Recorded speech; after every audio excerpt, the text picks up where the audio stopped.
सर्व प्राप्ति संपन्न भव। संगम युग पर बाप दादा का वायदा है। संगम युग पर बाप दादा का वायदा है। 1-2 लाख लो, 1-2 लाख लो। जैसे जैसे सर्वश्रेष्ठ समय, सर्वश्रेष्ठ जन्म। ये हमारा जन्म कैसा है? सर्वश्रेष्ठ जन्म, सर्वश्रेष्ठ टाइटल। इस समय के हैं, वैसे सर्व प्राप्तियों का अनुभव अभी होता है। वैसे सर्व प्राप्तियों का अनुभव अभी ही होता है।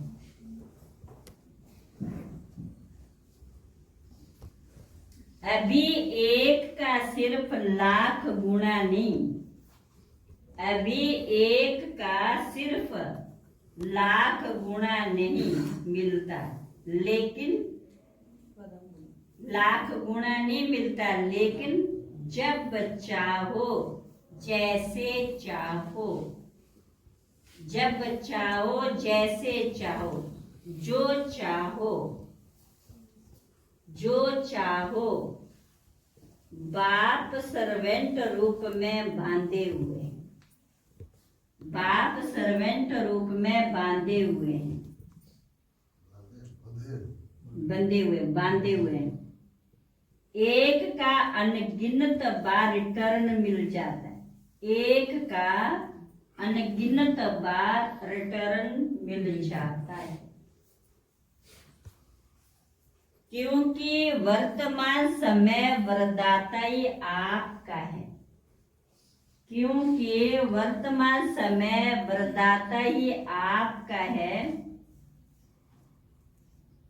जब बीज आपके हाथ में है, जब बीज आपके हाथ में है, तो बीज द्वारा जो चाहो, तो बीज द्वारा जो चाहो से संपन्न बन सकेंगे। स्लोगन आज का, किसी भी कैसी भी परिस्थिति हो, कैसी भी परिस्थिति हो, परिस्थिति चली जाए लेकिन खुशी नहीं जाए। क्या बताए?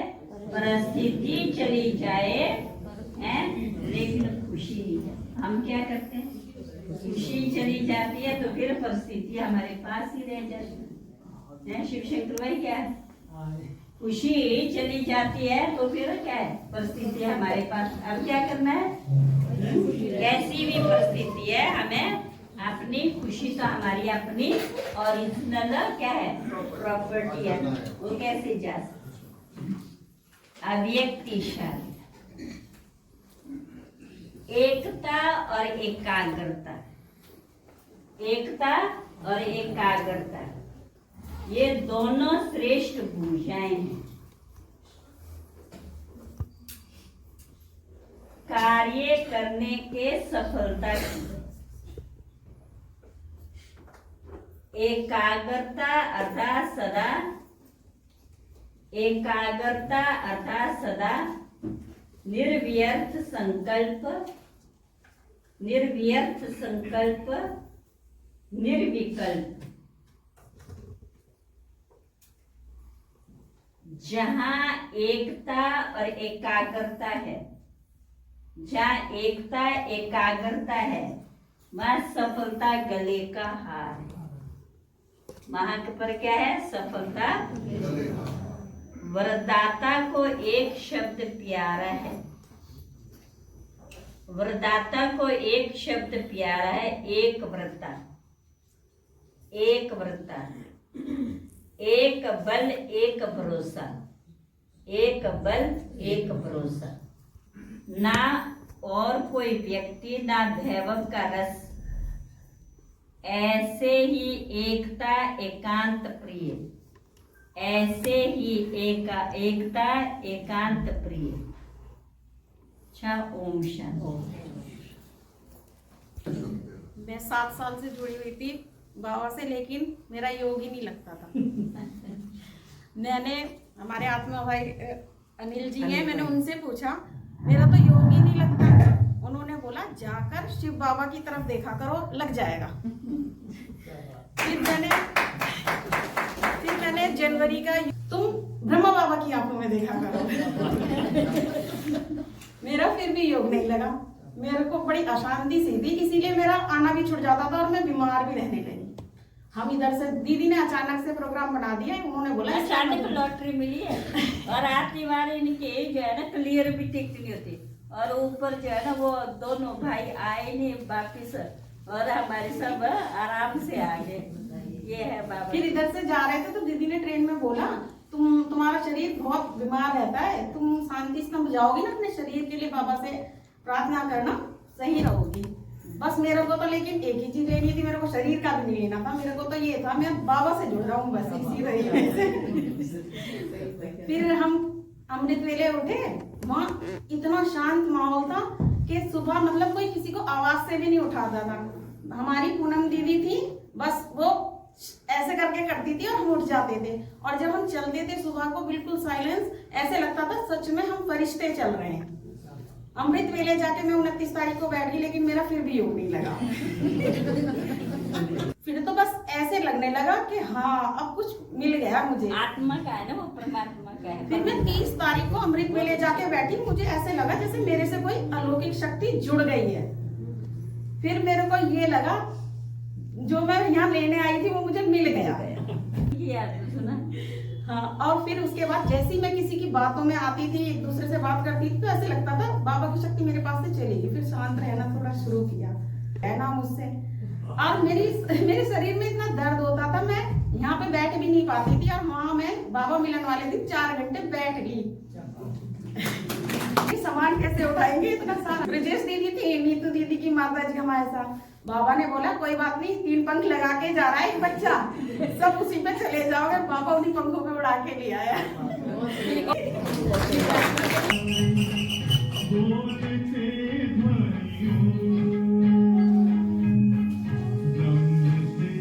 शिव बाबा पधारे, बोलते ध्वनियों,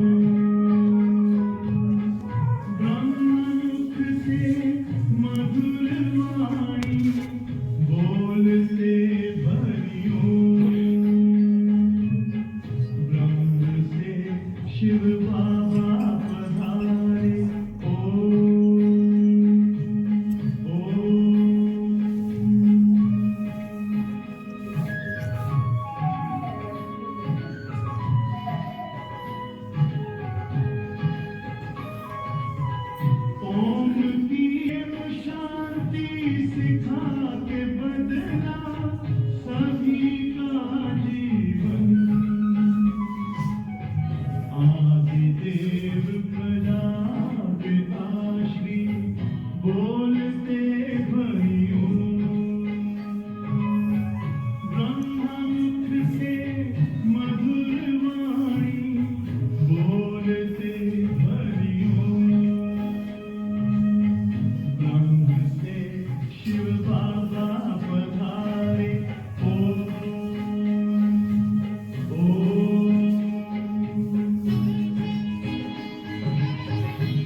से मत लेना।